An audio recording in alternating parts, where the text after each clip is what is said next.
الله ورضي الله تعالى عنه وارضاه ونفعنا به وبعلومه وأمدنا بأسراره وعادنا من بركاته في الدارين رضي الله عنكم إلى أن قال الدعاء بعده فيقول اللهم رب هذه دعوة نعم دعوة التامة والصلاة القائمة آتي سيدنا محمدا الوسيلة والفضيلة ودرجة عالية رفيعة وابعثه مقام المحمود الذي وعدته إنك لا تخلف الميعاد. Nah, sunnah azan yang ke-12 yaitu ad-du'a'u ba'dahu, doa setelah azan, yaitu yang biasa dibacakan Allahumma rabbi hadhi da'wati tammah wassalatil qa'imah ati sayyidana Muhammadan al-wasilata wal fadilata wad darajata al-aliyata ar-rafi'ah wab'athu al-maqam al-mahmud atau al-muqama al-mahmud alladhi wa'adta innaka la tukhliful mi'ad. Ini sunnah. Ini hadis sumbernya ada di Sahih Bukhari, ya, jadi hadis sahih. Doa ini termasuk doa yang diriwayatkan dari Rasul sallallahu alaihi wasallam dari sahabat bernama Sayyidina Jabir. Nah, ada tambahan-tambahan ya di riwayat yang lain seperti innaka la tukhliful mi'ad, itu diambil dari riwayat Imam Al-Baihaqi yang ada di dalam kitab As-Sunanul Kabir atau As-Sunan Al-Kubra. Begitu juga ada tambahan ad-darajata al-aliyata ar-rafi'ata. Ini juga tambahan dari para ulama karena mengagungkan doa tersebut walaupun tidak diriwayatkan. Jadi doa tersebut ada beberapa riwayat dihimpun menjadi satu doa. Jadi itu sah-sah saja selama ada riwayat diharmonisasikan, dihimpun doa tersebut menjadi satu doa.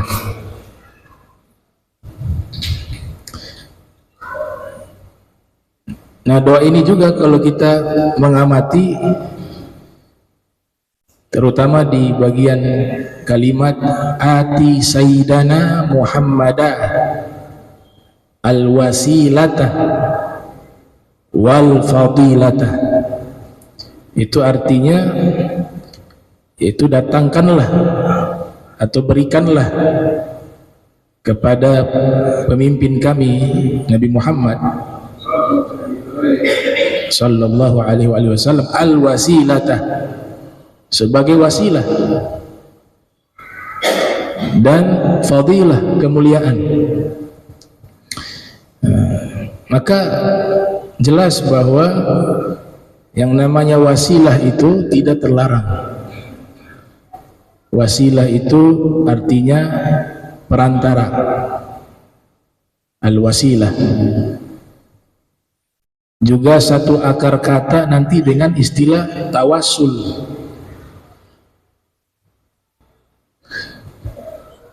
Tawassul juga artinya menjadikan perantara terhadap sesuatu yang dicintai dan dimuliakan oleh Allah. Jadi kalau menjadikan wasilah pasti sesuatu itu dicintai oleh Allah. Misalnya Nabi kita Muhammad sallallahu alaihi wasallam. Kenapa di doa ini bisa kita maknai dijadikan Nabi Muhammad juga sebagai wasilah? Ya sebab Nabi Muhammad adalah makhluk yang amat dicintai oleh Allah Subhanahu wa taala. Jadi berwasilah, bertawasul itu kepada sesuatu yang dimuliakan oleh Allah dan sesuatu yang dicintai oleh Allah Subhanahu wa taala. Itu namanya tawasul. Nabi kita Muhammad sallallahu alaihi wasallam Bahkan orang-orang Yahudi menjadikan wasilah. Ya, sebelum hadirnya Nabi ke alam dunia ini, itu orang-orang Yahudi ketika berperang dengan orang-orang Yathrib yang ada di Madinah, itu orang-orang Yahudi bertawasul kepada Nabi Muhammad SAW agar Allah menangkan mereka. Nah, itu di dalam surat Al-Baqarah ayat 89. Allah Subhanahu wa taala berfirman, wa kanu min qablu yastaftihuna 'alal ladzina kafaru falamma ja'ahum ma 'arafu kafaru bih fala'natullahi 'alal kafirin, yang artinya wakanu, dan dahulu mereka orang-orang Yahudi, wakanu min qablu, itu sebenarnya min qablihim, di mahdzuf dibacanya jadi min qablu, kadang-kadang juga min qablihi, sebelumnya, nanti sebelum hadirnya Nabi di alam dunia ini, mereka orang-orang Yahudi yang ada di Madinah, ya, Bani Nadir, Bani Quraidah, itu selalu bertawassul meminta kemenangan ketika berperang dengan orang-orang Yathrib, dengan orang-orang Madinah. Selalu mereka orang Yahudi bertawassul. Nah, perantara itulah orang-orang Yathrib mengenal Nabi Muhammad SAW. Karena setiap kali berperang dengan orang Yahudi selalu meminta kemenangan dengan bertawassul kepada Nabi Muhammad sallallahu alaihi wasallam. Kayaknya disebutkan di situ, yastaftihuna 'alal ladzina kafaru falamma ja'ahum ma 'arafu kafaru bih. Tapi ketika Nabi telah datang kepada mereka, yaitu orang-orang Yahudi, dan mereka mengenali ini adalah Nabi yang sudah diceritakan di dalam kitab-kitab suci mereka, yang telah disampaikan oleh ulama-ulama mereka, kafaru bih, mereka mengkufurinya. Itu. Maka laknat Allah terhadap orang-orang kafir. Al-Imam Abu Ja'far Muhammad ibn Jarir At-Tabari, yang dilahirkan tahun 224 Hijriah, wafat 310 Hijriah, di dalam tafsir beliau ketika memberikan komentar ayat tersebut, surat Al-Baqarah ayat 89, yang dimaksud mereka meminta kemenangan yaitu yastaftihuna bin Nabi Muhammadin sallallahu alaihi wasallam. Mereka meminta kemenangan dengan bertawasul kepada Nabi Muhammad sallallahu alaihi wasallam. Wa ma'na al-istiftah al-istinsar, dan makna meminta al-fatah itu adalah al-istinsar, meminta kemenangan. Meminta kemenangan kepada Allah lewat perantara tawassul kepada Nabi Muhammad sallallahu alaihi wasallam. Kemudian setelah wafatnya Rasul, para sahabat juga demikian, ketika berperang mereka bertawassul kepada Nabi Muhammad sallallahu alaihi wasallam, sebagaimana yang diriwayatkan oleh Al-Hafiz Ibnu Katsir, yang dilahirkan tahun 701, wafat 774 Hijriah, di dalam kitab Al-Bidayah wan Nihayah. Beliau mengatakan di situ, inna syi'aral muslimin, sesungguhnya syiar kaum muslimin di masa itu, fil ma'rakah, di dalam peperangan, kana ya Muhammadah, atau wa Muhammadah, wahai Nabi Muhammad. Jadi sebelum berperang mereka tawassul, wahai Nabi Muhammad, artinya ya Allah, dengan berkah, dengan pangkat, dengan kemuliaan Nabi Muhammad, berikanlah kemenangan kepada kami. Kemudian Al-Hafiz Ibnu Katsir menambahkan, inna syiar as-sahabah fi hurubir riddah ya Muhammadah, dan sesungguhnya syiar-syiar para sahabat di dalam peperangan-peperangan menghadapi orang-orang yang murtad, itu mereka syiarnya adalah bertawasul kepada Rasul dengan mengucapkan ya Muhammadah, wahai Nabi Muhammad. Tawasul dengan perantara Nabi Muhammad, mereka meminta semoga Allah berikan kemenangan. Kemudian tawasul ini juga diajarkan oleh Nabi sallallahu alaihi wasallam. Semasa beliau hidup, ada sahabat bernama Sayyiduna Utsman bin Hunayf. Beliau sebagai narator hadis ini mengatakan, inna rajula dariral basar atan nabiyya sallallahu alaihi wasallam faqala ya Rasulullah ud'ullah an yu'afiyani. Ada seorang lelaki yang buta mata, dorirul basar, matanya buta, mendatangi Rasul sallallahu alaihi wasallam. Kemudian mengatakan, wahai Rasulullah, berdoalah kepada Allah agar Allah berikan saya kesembuhan. Jadi diminta agar bisa melihat. Kemudian Nabi merespon, Nabi mengatakan, in syi'ta da'autu wa in syi'ta sabarta fahuwa khairun lak. Kalau kamu mau, saya bisa doakan. Tapi jika kamu mau sabar, itu lebih baik bagi dirimu, kata Nabi SAW. Ternyata beliau minta ud'u. Enggak, Rasulullah, enggak sabar saya pengen sembuh, tolong doakan kepada Allah Subhanahu wa ta'ala. Akhirnya Nabi perintahkan perintahkan orang buta itu untuk wudu, berwudu dengan wudu fayuhsin al-wudu, dengan wudu yang baik, yang sempurna. Wa fi riwayah, setelah itu Nabi katakan salat 2 rakaat. Setelah wudu salat 2 rakaat, ada dalam riwayat Imam Tabrani. Di riwayat yang lain langsung habis wudu langsung baca doa, dan doa itu ditalkin langsung oleh Nabi. Nabi mentalkin, kamu baca doa ini ya, Allahumma inni atawassalu wa atawajjahu ilaika bi nabiyyika Muhammadin nabi rahmah ya Muhammad, inni tawajjahtu bika ila rabbi fi hajati hadhihi litaqdiya li Allahumma fashaffi'hu fiyya.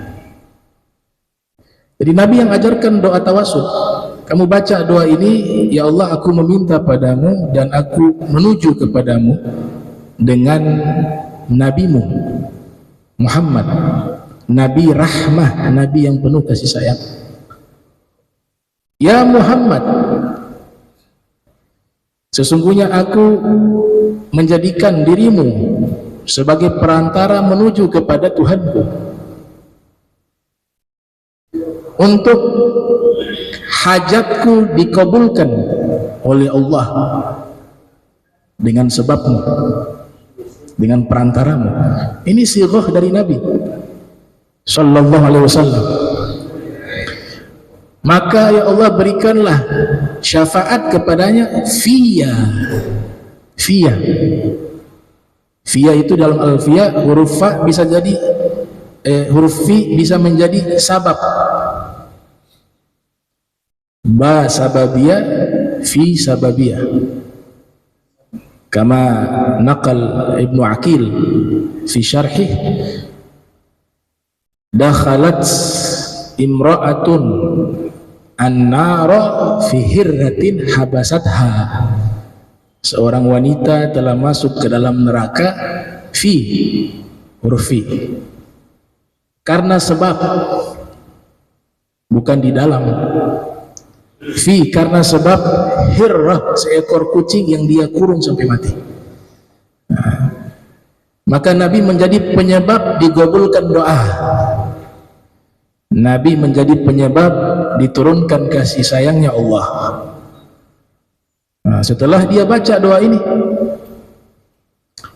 kata rawi, sahabat bernama Sayyidina Utsman bin Hunayf mengatakan, tidak lama kemudian matanya sembuh, seakan-akan sebelumnya tidak pernah buta.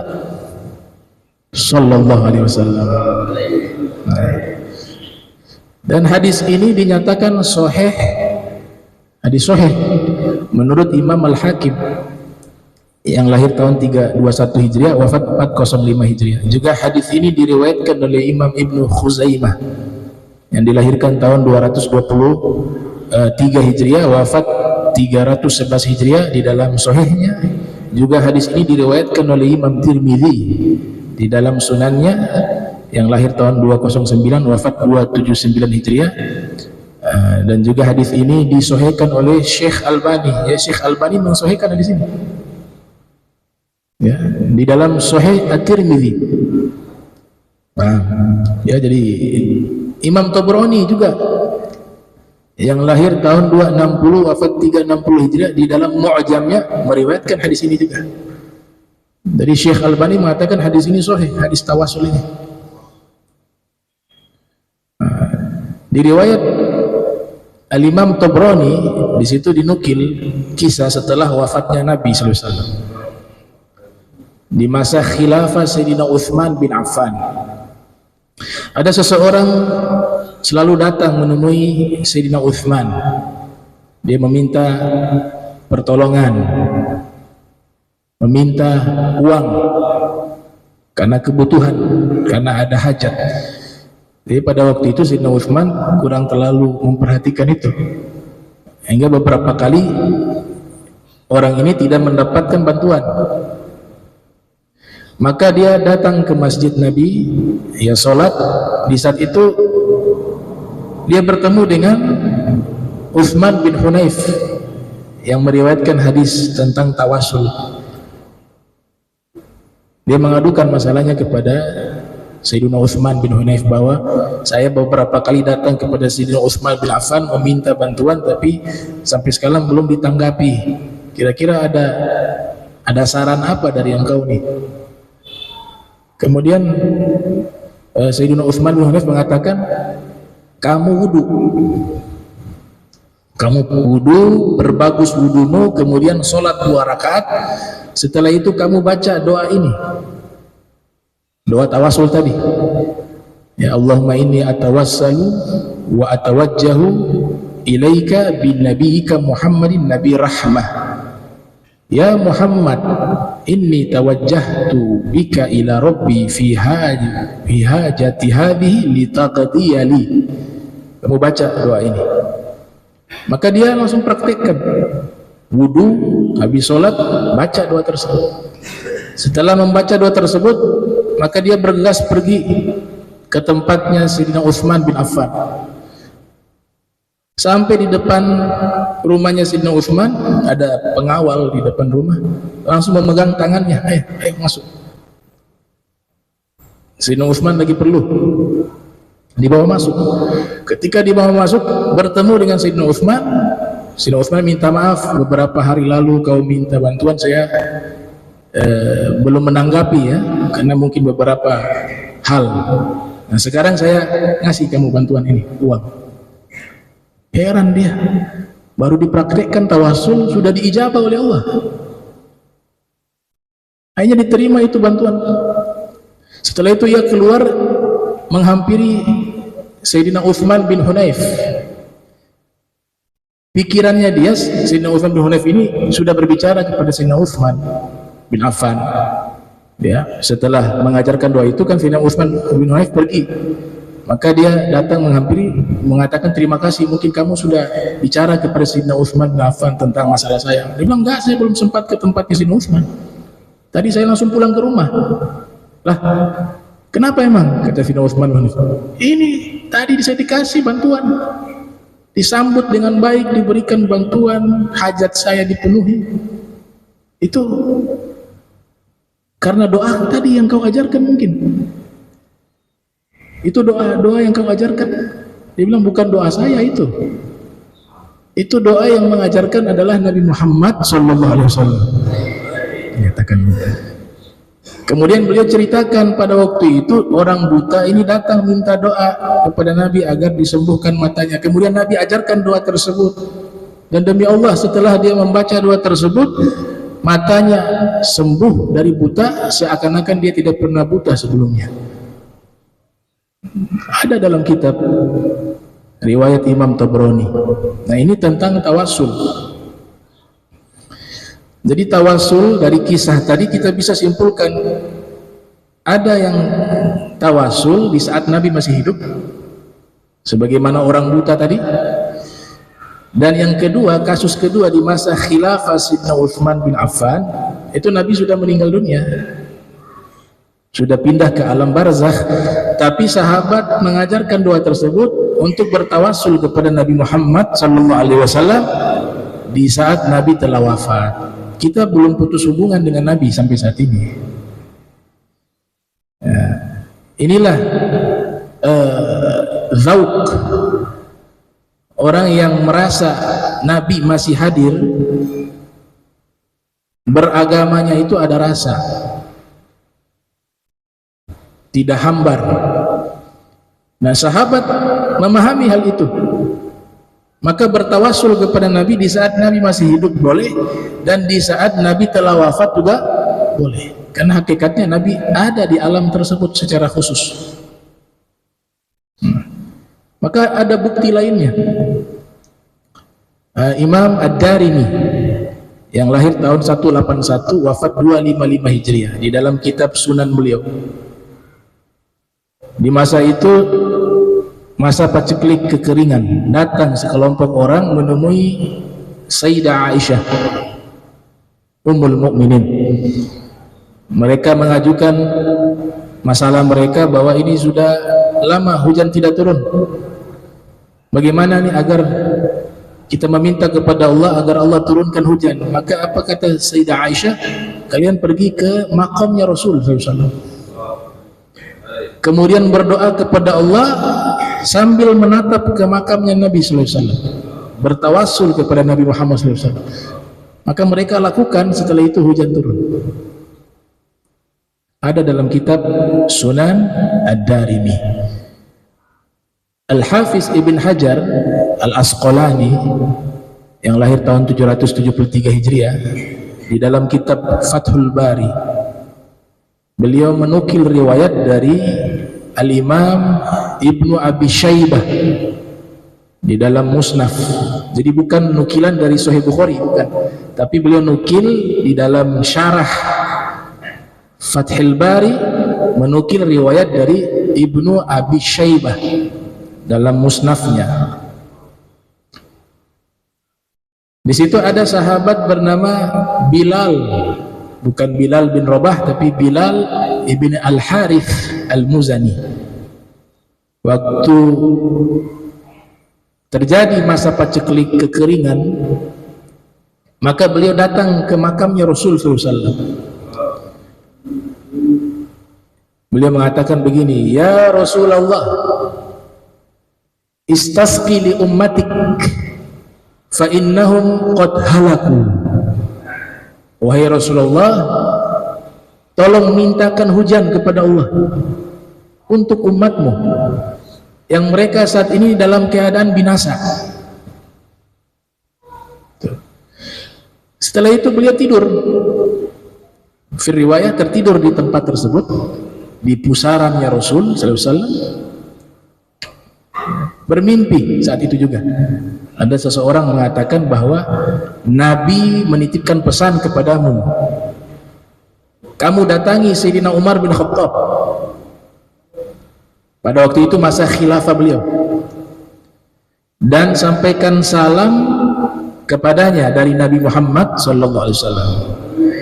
dan katakan kepadanya bahwa masa krisis ini, masa paceklik ini akan berakhir, tidak lama lagi akan turun hujan. Maka dilaporkan setelah dia bangun dari tidurnya, dilaporkan mimpinya ini kepada Sayyidina Umar bin Khattab, dan benar apa yang ia katakan. Setelah itu turun hujan.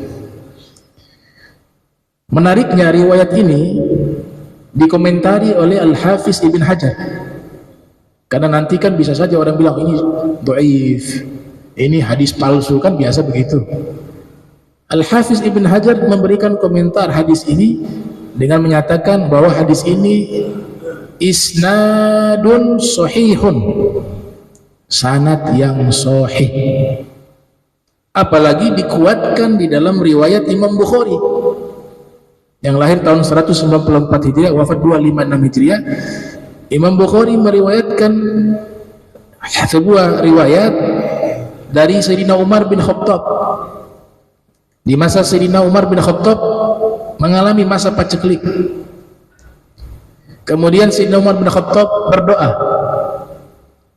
Allahumma inna kunna natawassalu, itu kalimat kami bertawasul, Allahumma inna kunna natawassalu ilaika binabiyina sallallahu alaihi wasallam fatasqina wa inna natawassalu ilaika bi'ammi nabiyina sallallahu alaihi wasallam fasqina fayusqawna. Ini Sahih Bukhari, hadis sahih. Yang isi tawasulnya adalah, ya Allah, isi doa tersebut, kami bertawasul kepadamu, kata Sayyidina Umar, dengan Nabi kami Muhammad sallallahu alaihi wasallam, maka tolong kau turunkan hujan kepada kami. Dan kami juga bertawasul kepada paman Nabi kami, itu Sayyidina Abbas ibn Abdul Muttalib, ya, untuk engkau turunkan hujan kepada kami. Tolong turunkan hujan kepada kami. Kemudian dilanjutkan riwayat fayusqawna, setelah itu diturunkan hujan kepada mereka. Di sini beliau tawasul, Sayyidina Umar yang tawasul. Kemudian yang tawasul juga para hadirin yang hadir pada waktu itu, karena bentuknya kami. Berarti banyak orang yang hadir, ya. Bertawasul kepada Nabi Muhammad SAW di sigoh yang pertama, dan di sigoh yang kedua bertawasul kepada paman Nabi. Ini menandakan bahwa bertawasul kepada para nabi boleh, dan bertawasul kepada orang soleh, kepada wali Allah juga boleh, karena Nabi Muhammad perwakilan para nabi sebagai pemimpin para nabi, dan paman Nabi sebagai orang soleh. Dan yang hebatnya, yang bertawasul adalah seorang sahabat yang mulia, Sayyidina Umar bin Khattab. Nah, ini dalil yang sangat kuat, gitu. Kemudian ada juga riwayat, ya, disebutkan oleh Kiai Haji Hashim Asy'ari dalam kitab beliau An-Nurul Mubin fi Mahabbati Sayyidil Mursalin. Beliau mengatakan bahwa dari semua riwayat-riwayat yang terkait dengan tawasul, kebanyakan ulama mengambil dari ayat Al-Quran dalil tawasul, yaitu di surat Al-Ma'idah ayat 35, ya ayyuhalladzina amanu taqullaha wabtagu ilaihi al-wasilah. Wahai orang-orang beriman, bertakwalah kepada Allah dan carilah perantara menuju kepada Allah. Kata Kiai Haji Hashim, ini para ulama yang membolehkan tawasul, dalil Al-Qur'annya adalah surat Al-Ma'idah ayat 35. Dan beliau mengatakan makna wasilah di sini masih dalam makna yang umum, luas cakupannya. Yang paling terpenting bertawasul kepada sesuatu yang mulia, yang dimuliakan oleh Allah, dan bertawasul kepada sesuatu yang dicintai oleh Allah Subhanahu wa taala. Syekh Muhammad Fuad Abdul Baqi di dalam kitab Al-Mu'jam Al-Mufahras di Al-Fadhil Qur'anil Karim menyebutkan kata wasilah itu sendiri itu ada di dalam Al-Quran di 2 ayat yang berbeda, dan Allah menyebut kata wasilah sebanyak 2 kali di dalam Al-Quran. Kemudian Mbah Hasyim Asy'ari mengatakan bahwa wasilah ini terbagi 2, tawasul ya, wasilah atau tawasul sama. Ada yang namanya at-tawassul bil amali shalih, bertawasul dengan amal soleh. Ijma' ulama, gak ada yang berbeda pendapat, termasuk Syekh Ibnu Taimiyah dalam Majmu' Fatawa membolehkan bertawasul dengan amal soleh, karena ada riwayat yang sangat jelas di dalam Sahihul Bukhari terkait cerita 3 orang soleh yang terkurung di dalam gua, ada batu yang menutup, kemudian masing-masing dari mereka bertawasul dengan amal soleh. Ada yang bertawasul dengan amal baktinya kepada kedua orang tua, ada yang tawasulnya karena menghindari zina, dan yang ketiga ada yang bertawasul dengan amal soleh, berbuat baik kepada karyawannya, pekerjanya yang pergi gajinya belum dikasih, gajinya itu dijadikan modal, diinvestasikan, kemudian datang karyawan tersebut ini sudah menghasilkan ya harta yang berlimpah lebih banyak dari gajinya, itu diberikan semuanya kepadanya berupa apa? Ternak kambing waktu itu ya, atau hewan ternak. Nah mereka tawasul dengan amal soleh, sehingga batu yang menutup gua tadi yang mereka tidak bisa keluar tergeser sedikit demi sedikit sampai akhirnya mereka bisa keluar. Nah, ini menjadi dalil bahwa tawasul dengan amal soleh itu boleh. Dan di dalam bab ini tidak ada satupun ulama yang mengingkarinya, termasuk Syekh Ibnu Taimiyah.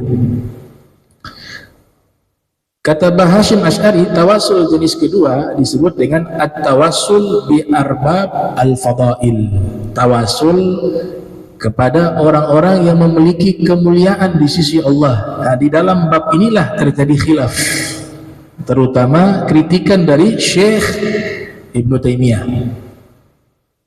dalam masalah ini. Nah, Mbah Hasyim Asy'ari dan ulama-ulama seperti Abuya Said Muhammad bin Alwi al-Maliki dalam kitab Mafahim beliau menerangkan bahwa ketika tawasul dengan amal soleh itu boleh, maka lebih layak lagi tawasul kepada orang yang beramal soleh. Sebab amal soleh itu tidak mungkin ada tanpa adanya orang yang beramal. Justru adanya amal soleh itu karena sebab ada orang yang beramal. Nah, ketika bertawasul kepada amal soleh itu boleh, apalagi bertawasul kepada orang yang beramal soleh. Karena ini menjadi penyebab adanya amal soleh. Apalagi sudah dikemukakan tadi dalil-dalil di mana sahabat bertawasul kepada Nabi Muhammad SAW. Juga Sayyidina Umar bertawasul kepada Sayyidina Abbas ibn Abdul Muttalib. Itu menunjukkan dalil bahwa boleh kita bertawasul kepada para aulia, para solihin. Yang penting mereka aulia wa solihin, orang-orang yang dicintai oleh Allah Subhanahu wa ta'ala. Namun harus juga dibekali dengan ilmu pengetahuan, karena semua amalan butuh ilmu. Kenyataan di lapangan juga banyak terjadi penyimpangan, kita tidak pungkiri itu. Maka Al-Imam Nawawi sendiri memberikan usulan bahwa orang-orang yang bertawasul harus dibekali dengan ilmu pengetahuan. Kita bisa mempelajari tawasul dari perspektif ilmu akidah, bahwa perantara itu bukan sebagai musabbib, tapi hanya sebagai sabab.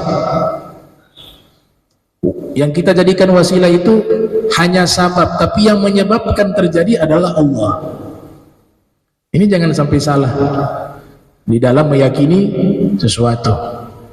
Kemudian bisa kita belajar ilmu tawasul juga di dalam perspektif ilmu fikih, karena di dalam kajian fikih bab tawasul juga masuk. tawasul yang haram, tawasul yang makruh, tawasul yang mubah, itu dibahas dalam ilmu fikih. Begitu juga ilmu tawasul ini kita membahasnya dari perspektif ilmu adab.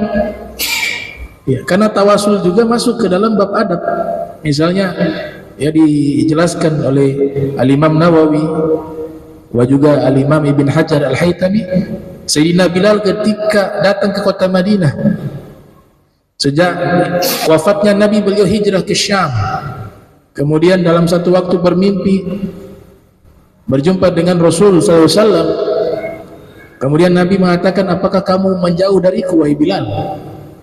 Bangun dari tidurnya, saat itu juga beliau jalan kaki pergi ke Madinah. Karena begitu rindunya dengan Nabi Sallallahu Alaihi Wasallam, ketika mendatangi makbarah Rasul, makamnya Rasul, beliau tidak mampu mengendalikan diri. Akhirnya beliau mencium pusaran Nabi Sallallahu Alaihi Wasallam dengan air matanya. Dan waktu itu disaksikan oleh sahabat, ada Sayyidina Umar bin Khattab, ada Sayyidina Abu Bakar As-Siddiq, dan mereka tidak melarang itu, karena ini bukan gimmick ya, tapi memang luapan kerinduan yang sudah tidak bisa tertahan lagi, sehingga beliau ekspresikan dengan cara mencium pusaran kuburan Nabi Muhammad SAW. Nah, para fuqaha memberikan komentar terkait masalah adab. Kalau kita mencium kuburan karena bentuk cinta, rindu, bukan ikut-ikutan orang, maka hukumnya boleh-boleh saja. Itu ekspresi rindu. Sebagaimana dalam kisah Qais bin Malih, Laila Majnun, itu kan mencium dinding rumahnya Laila. Itu ekspresi yang wajar, secara alami akan muncul bagi para pencinta, dan syariat Islam tidak pernah menghalangi fitrah manusia. Apa kata Qais bin Malik? Ukabbilu dzal jidara wa zal jidara. Saya cium dinding-dinding rumahnya ini bukan karena saya cinta ke dinding rumah ini, tapi saya cium dinding rumah ini karena rumah ini penghuninya adalah Laila. Itu ekspresi cinta. Maka diberikan ta'liq oleh para ulama, jika memang itu adalah ekspresi cinta yang tidak dibuat-buat.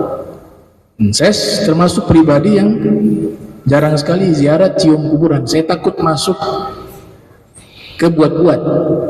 Makanya saya cukup doa, ta'zim itu. Tapi ada yang mencium kalau memang itu secara kecintaannya, simbol kecintaan, kemudian memang tidak bisa menguasai diri, dia cium, maka ulama mengatakan boleh. Tapi kalau ikut-ikutan mencium, makruh, karena berkaitan dengan adab tadi. Nah, ini bab tawasul.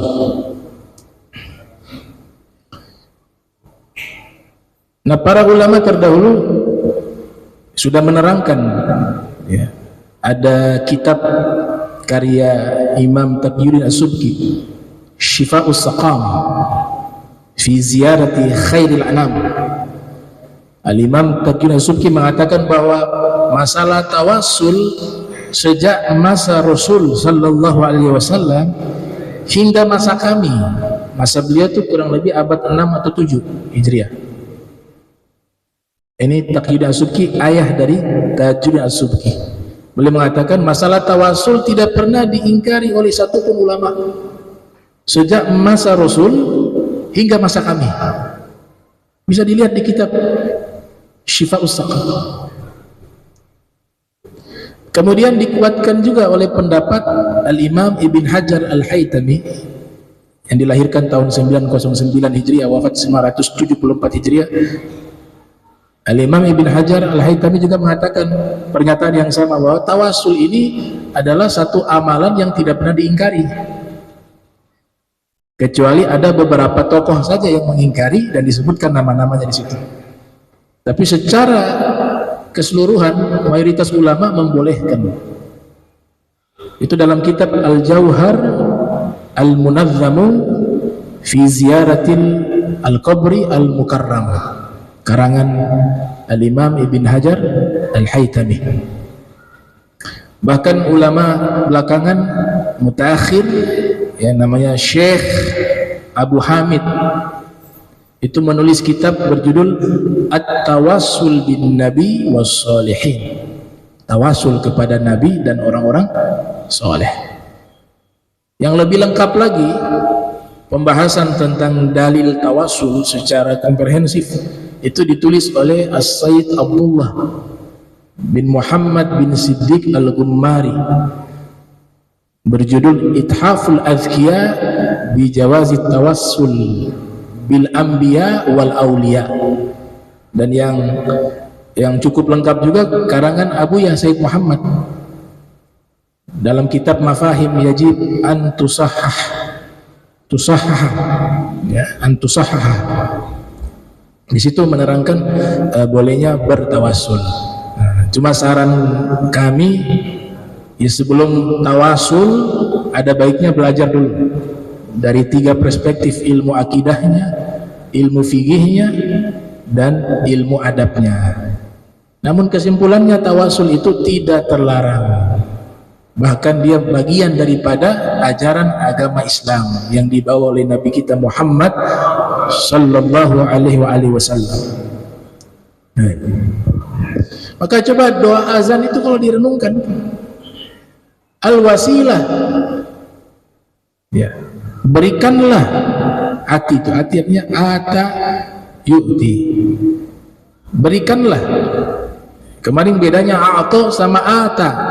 Kalau a'ta pemberian yang qalila yasira, sesuatu yang ringan, sesuatu yang kecil.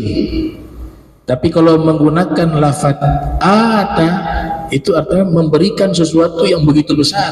Artinya al-wasilah ini sesuatu yang sangat besar di sisi Allah. Al-wasilah gitu. Kadang-kadang sebab prasangka baik digobol sama Allah. Ada kisah yang terkenal dihikayatkan oleh para ulama. Ada satu orang ini menziarahi satu makam, satu kuburan. Di situ diyakini sebagai kuburan seorang wali. Dia bertawasul, ya Allah, saya minta kepadamu dengan perantara wali fulan bin fulan, tolong kabulkan hajat saya. Itu namanya tawasul ya. Dan ini semuanya praktek yang alami yang terjadi di kehidupan kita. Ketika ada orang sakit, tawasulnya ke dokter. Sudah dokter, double lagi tawasulnya resep. Itu tawasul. Kita sholat menghadapnya ke Allah apa ke Ka'bah? Ka'bah itu hanya persegi 4, di dalamnya kosong, nggak ada apa-apa, tapi dijadikan arah kiblat sebagai perantara kita, bukan kita menyembah itu Ka'bah. Itu semuanya hukum, namanya hukum tawasul. Nah ini dia doa, ya Allah, dengan perantara wali fulan bin fulan tolong kabulkan hajat saya. Di situ ya mintanya kepada Allah. Coba, ya Allah, selalu dialih Allahumma. Ya Allah, dengan perantara fulan bin fulan, tolong kabulkan hajat kami. Setiap kali dia bertawasul, Allah kabul hajatnya. Ternyata pada satu ketika dia kembali mendatangi kuburan seorang wali tersebut. Orang-orang lain itu ziarah ke tempat yang berbeda, padahal tujuannya sama, ke wali fulan bin fulan. Dia tanya, kalian mau ziarah kemana? Di situ kan dibangun kubah. Mereka mengatakan, kami ziarah ke wali fulan bin fulan. Lah, bukannya makamnya di sini? Bukan, salah. Makamnya bukan di situ, makamnya di sana. Terus ini makamnya siapa? Waktu itu ada orang kampung di situ. Dia mengatakan itu makam kuburan seekor anjing. Jadi ada orang di sini, dia piara anjing ini menjaga kebunnya, menjaga rumahnya, dan dia sangat cinta sama anjing ini. Saking cintanya, ketika anjing ini mati, dia bangun kubah di kuburan anjing tersebut. Kemudian dia katakan, jadi selama ini saya doa tawasul kepada makam anjing, tapi Allah kabul. Kenapa? Karena dia prasangka baik, husnuzon. Nah, padahal makamnya keliru, bukan di situ, makamnya di sebelah sana, kata orang-orang yang hadir itu. Ana inda dhanni abdi bi. Saya berada di prasangka hamba saya. Ana inda dhanni abdi bi, gitu. Nah, jadi tawasul itu ya masalah yang sudah diterangkan oleh para ulama, dan itu ada dalam syariat Islam, tapi sekali lagi harus dibekali juga dengan ilmu pengetahuan sehingga tidak terjadi penyimpangan-penyimpangan. Itu.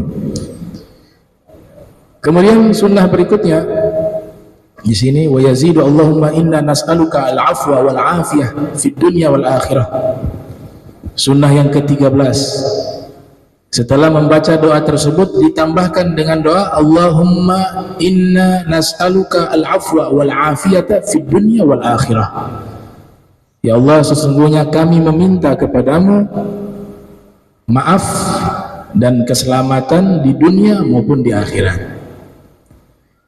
Dan yang ke-14 ditambah doa Rabbighfirli wali walidayya warhamhuma kama rabbayani shaghira. Dibaca sebanyak 5 kali, sunnah. Setelah azan, doa tadi yang pertama, kemudian doa kedua tadi Allahumma inna nas'aluka al-afwa ila akhir doa, kemudian ditambah dengan Rabbighfirli wali walidayya, dibaca sebanyak 5 kali. Ini penggalan doa ini ada di surat Al-Isra di dalam Al-Quran ya, dia punya penggalannya itu. Nah, para ulama mengatakan doa anak yang soleh itu sangat bermanfaat kepada orang tuanya. Waladun solehun yad'ulah, anak soleh yang senantiasa mendoakan kepada orang tuanya, baik orang tuanya masih ada apalagi yang sudah meninggal. Bahkan dinyatakan di dalam kitab Al-Manhajus Sawi juga ada Al-Fawaid Al-Mukhtarah, juga termaktub termasuk orang yang durhaka kepada kedua orang tua ketika dia hidup, orang tuanya sudah meninggal khususnya, dia lupa mendoakan kedua orang tuanya. Sehingga dikatakan di dalam Al-Quran di surat Al-Isra, wa qada rabbuka alla ta'budu illa iyyahu wa bil walidaini ihsana. Ya, Allah tetapkan bahwa ibadah kepada Allah tidak akan bisa sempurna kecuali juga berbuat baik kepada kedua orang tua. Di surat Luqman juga difirmankan Allah Subhanahu wa taala, wa wasainal insana biwalidayhi ya hamalathu ummuhu wahnan ala wahnin wa fisaluhu fi amain anishkur li wa liwalidayka ilayyal masir. Yang artinya kami pesankan kepada manusia berbuat baik kepada kedua orang tuanya, terutama kepada ibunya yang sudah mengandung dia dengan susah payah. Wahnan ala wahni, susah payah. Sudah mengandung susah payah, ditambah lagi wa fisaluhu fi amain, menyusuinya selama 2 tahun. Luar biasanya ditutup dengan firman, maka bersyukurlah kamu kepadaku, kepada Allah dan kepada kedua orang tuamu. Artinya tidak mungkin seseorang itu bisa bersyukur kepada Allah dan syukurnya diterima oleh Allah terkecuali terlebih dahulu dia harus bersyukur dan berterima kasih kepada kedua orang tuanya. Ada tokoh tabi'in namanya Imam Maimun bin Mihran. Beliau mengatakan man istaghfara liwalidayhi dubura shalawatil maktubah, siapa yang telah atau senantiasa beristighfar, yastaghfiru ya liwalidayhi, kepada kedua orang tuanya setelah selesai sholat 5 waktu. Jadi setiap selesai sholat, setelah dia membaca doa-doa yang diajarkan oleh Nabi Muhammad SAW, ditambah lagi dia beristighfar kepada kedua orang tuanya di sholat 5 waktu, maka dia sudah mengamalkan pesan Allah tadi, bersyukurlah kepadaku dan kepada kedua orang tuaku. Nah, dan juga kita juga butuh kepada doa orang tua. Jadi orang tua mendapatkan manfaat besar dari doa anak yang soleh, waladun solehun yad'ulah. Sebenarnya makna anak soleh di sini adalah semua anak itu ketika berdoa sudah disebut soleh. Karena gak mungkin anak itu ketika dia dikatakan sebagai anak yang soleh, dia lupakan orang tuanya dengan doa. Jadi ketika dia sudah berdoa, insya Allah itu sudah dianggap sebagai anak soleh. Jadi semua anak memiliki kesempatan yang sama untuk bisa berdoa kepada kedua orang tuanya. Dan bukan hanya doa, semua amal baik dia niatkan kepada kedua orang tuanya dapat memberikan manfaat. Misalnya membaca Al-Quran. Ketika membaca Al-Quran, dia niatkan hadiah bacaan Al-Quran kepada kedua orang tua. Allahumma ja'al thawaba ma qara'nahu minal Qur'anil Karim ila kedua orang tuanya, walidayh, ila ruh. Ada kiai mengatakan kalau kirim doa kepada Nabi dan kepada kedua orang tua jangan pakai ila ruh, sul adab katanya. Berarti kita nganggap sudah mati. Tapi ila hadrati, hadrati itu hadir, sehingga selalu terkonek hubungan kita dengan Nabi SAW yang selalu hadir. Begitu juga dengan kedua orang tua kita yang selalu menyaksikan amalan anak-anaknya di dunia ini. Ila hadrati. Nah, kita juga butuh doa orang tua. Dalam riwayat Imam Ad-Dailami dalam Musnad Firdaus, Rasulullah sallallahu alaihi wasallam bersabda, doaul walid liwaladihi kadu'ain nabi li ummatihi. Doanya orang tua kepada anaknya sama seperti doanya Nabi. Di sini yang dimaksud Nabi Muhammad SAW, an-nabi li ummatihi, kepada umatnya.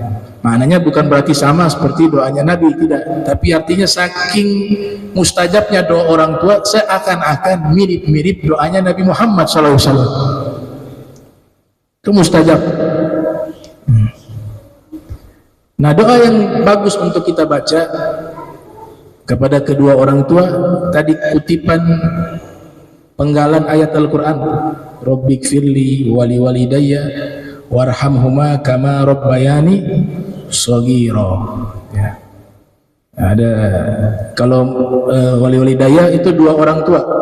Bisa juga kita Rabbighfirli wali walidiyya. Kalau dia itu para ulama mengatakan likulli man yatasabbabu liwujudina. Likulli man yatasabbabu liwujudina. Jadi kalau pakai wali-wali ya, daya itu kedua orang tua karena sifat tasniyah, musanna dua. Tapi kalau wali-wali dia itu namanya walidina. Ya, walidina aslinya. Cuma nunnya dihapus karena idhofah ya. Itu artinya adalah setiap orang yang dengan sebab mereka kita lahir di alam dunia ini. Maka yang dimaksud apa? Leluhur semuanya. Ya, maka dibaca Rabbighfirli wali dia warhamhum, karena sudah jamak ya, leluhur kan banyak. Warhamhum kama rabbauni shaghira. Kalau dalam bentuk ini mutakallim, bentuk aku, Rabbighfirli itu ya wahai penciptaku. Tapi kalau kita rubah untuk mendoakan secara berjamaah, kita biasa ganti domir jadi al-mutakallim ma'ghairi, ya, artinya kami ya. Boleh juga, gak masalah. Tapi dirubah tuh. Ada yang pakai Allahumma, ada yang langsung Rabbana. Kalau di fasal ighfir lana. Ya, Rabbana ighfir lana wali wali daina kalau orang. Warhamhuma kama rabbayana shighara. Nah, dirubah di belakangnya karena shaghira itu kalau dia mufrad. karena kedudukannya dalam i'rab sebagai hal. Hal itu mengikuti sahibul hal. Kalau sahibul hal itu tunggal, maka halnya tunggal. Sahibul halnya itu jamak, maka halnya menjadi jamak. Makanya ketika pakai kata kami, ingat selalu di belakangnya itu jangan sogiro, sigara, bentuk jamak. Kalau mendoakan leluhur, tadi kedua orang tua dalam bentuk al-mutakallim ghairi, Rabbana ighfir lana waliwalidina